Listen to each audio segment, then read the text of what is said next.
ఆ రోజు అంటే మూడో రోజు తర్వాత నాలుగో రోజు చిరంజీవి జీఆర్‌పీ పోలీసుల దగ్గరకొచ్చి కారు గూడా తీసుకెళ్ళిన ఆ క్షణాలు గూడా చూసాము. అంటే ఈ కారు ఇప్పుడు ఎవరి దగ్గరుంది? ఆ కారు ఎవరు తీసుకురమ్మని చెప్పారు? ఎట్లా తెచ్చాడు? ఎక్కడుందని? 3 రోజుల తర్వాత వీళ్ళు జాటి అండ్ రైల్వే పోలీసుల దగ్గరికెళ్ళినప్పుడు మా అత్తయ్య ఏం చెప్పిందంటే, "నాకు నడుము నొప్పుంది. హ్మ్.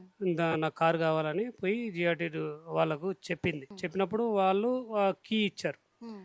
ఆళ్ళ ఉద్దేశ్యం ఏంది అంటే, నా నేను ఈ 20 రోజుల నుంచి నేను వీళ్ళ మైండ్ సెట్టు అర్థమైందేందంటే, హ్మ్. ఆ కారులో మా భార్య ఏదైనా సీక్రెట్ పెట్టిందేమో! ఓకే.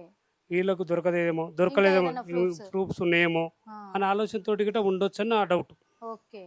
ఎందుకు ఆమెకు నడుము నొప్పి ఉంటే ఇప్పుడు క్యాబ్ బుక్ చేసుకొని పోవచ్చు. ఏదైనా చేసుకొని పోవచ్చు. హ్మ్. ప్రత్యేకంగా నేను 9 రోజులు బయటికి రానని తెలుసు వాళ్ళకు. హ్మ్. 9 రోజుల తర్వాత వీడు ఎట్లైనా కారు దగ్గరికెళ్తాడు. ఎళ్లి తర్వాత కారుని చూస్తాడని తెలుసు. అవును.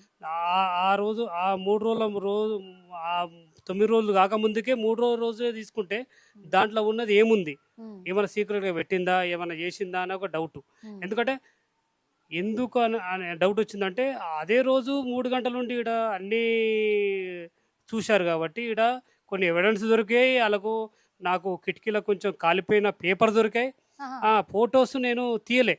అంటే ఎగిరిపోయినాయి.